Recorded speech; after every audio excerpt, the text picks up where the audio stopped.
back to another series of the Industrial Guidance video by Centre for E-Learning and Teaching, Polytechnic Malaysia, with a topic today, space planning.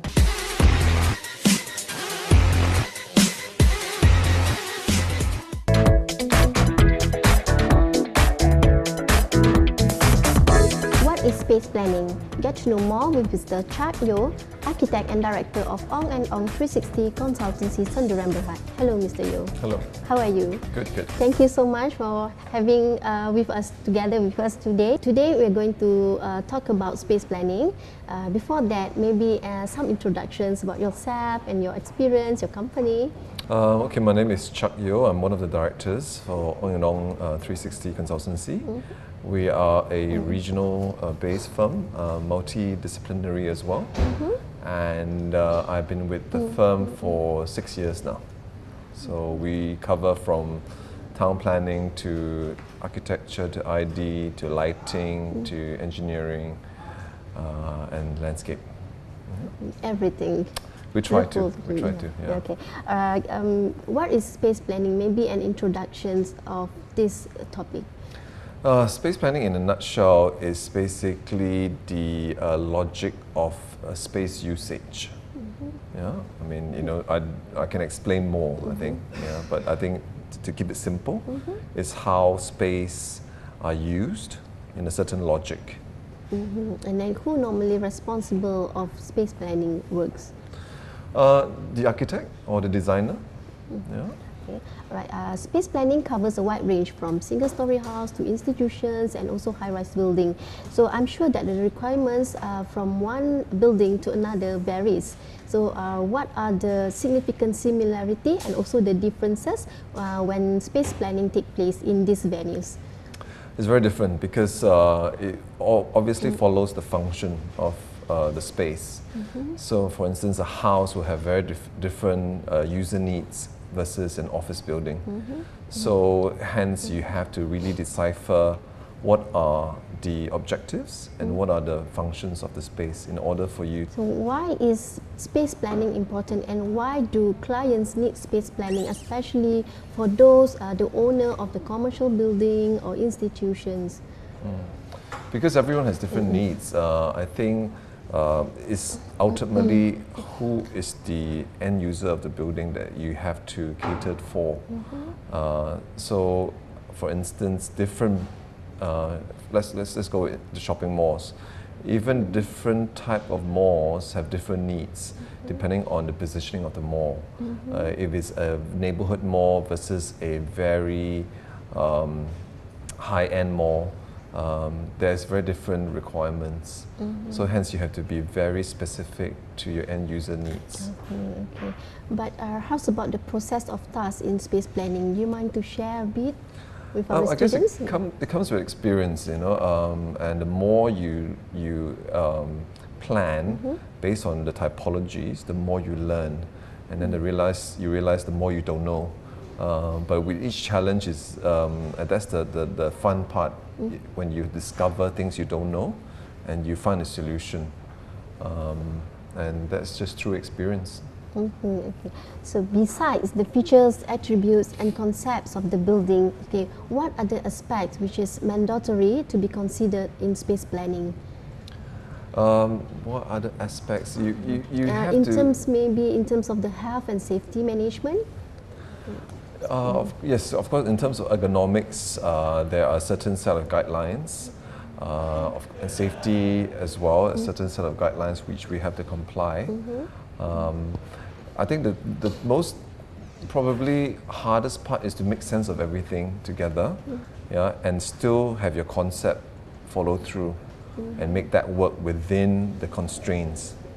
It's very easy to sort of conceive a concept, but when you finally make it real, you're faced with a lot of different constraints, end user needs, fire guidelines, running distance, and you budget as well. So you've got to have a sense of practicality when you design, when you do space planning, so that you don't get too carried away. But that boils down to what type of project or what type of brief it is. Okay, in terms of the freedom to explore and to show the creativity sides of the architect. So what's your comment on that? I think that's very important, because if you don't start with a strong concept, you're just solving technical problems.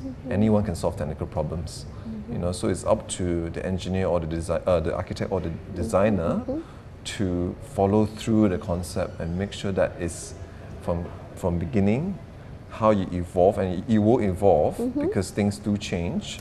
But it's up to the architect to keep the concept as pure as possible.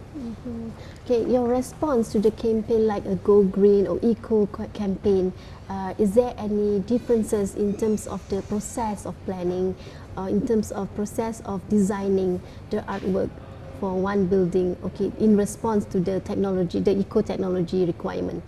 I think it's almost a given now. I don't think we can design devoid of the environmental concerns in this day and age. So it's already inherent in all our design and our planning, in terms of orientation, in terms of location of core.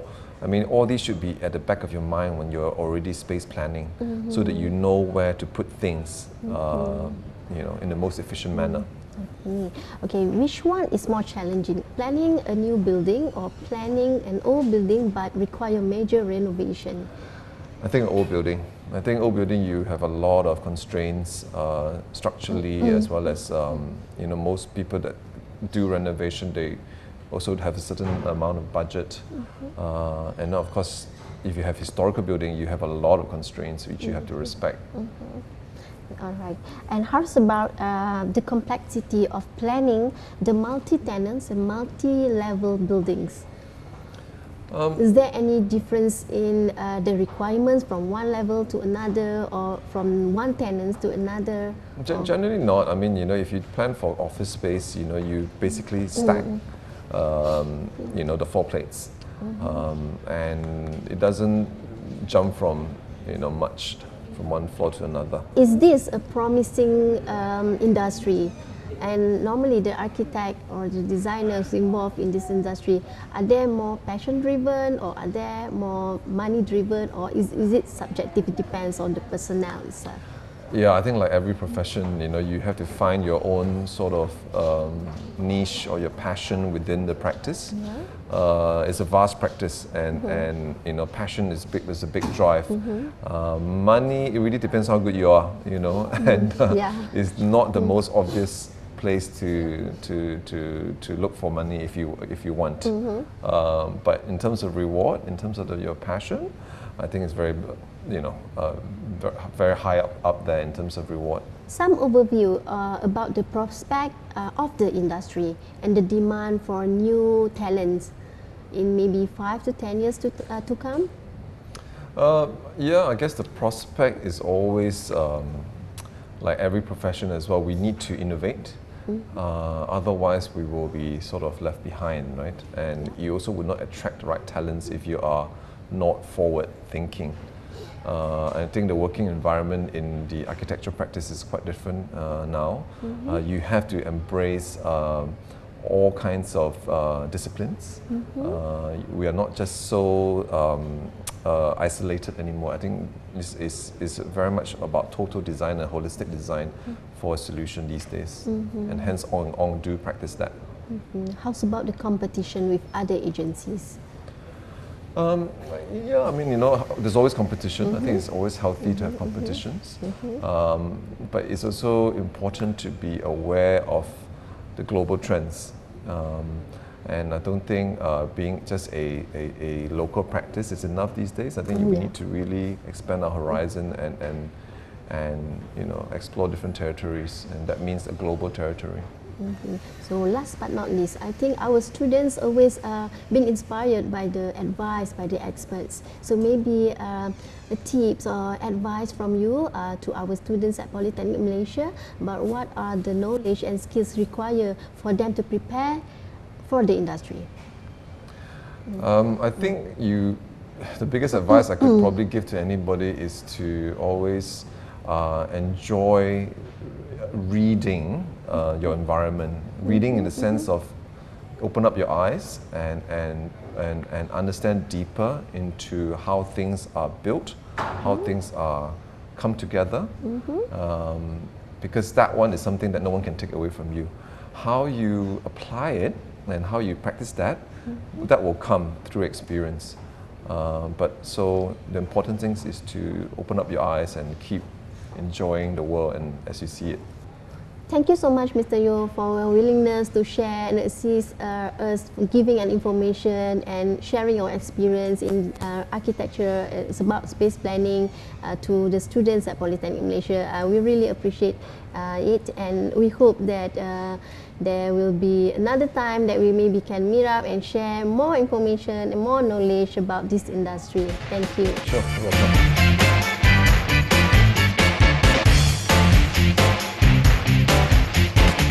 Students out there, I really hope that today's episode has not only given you an exposure and knowledge about space planning all about, but also will inspire you to catch your dream. That's all for now from Centre for E-Learning and Teaching, Polytechnic Malaysia, the Industrial Guidance Video signing off.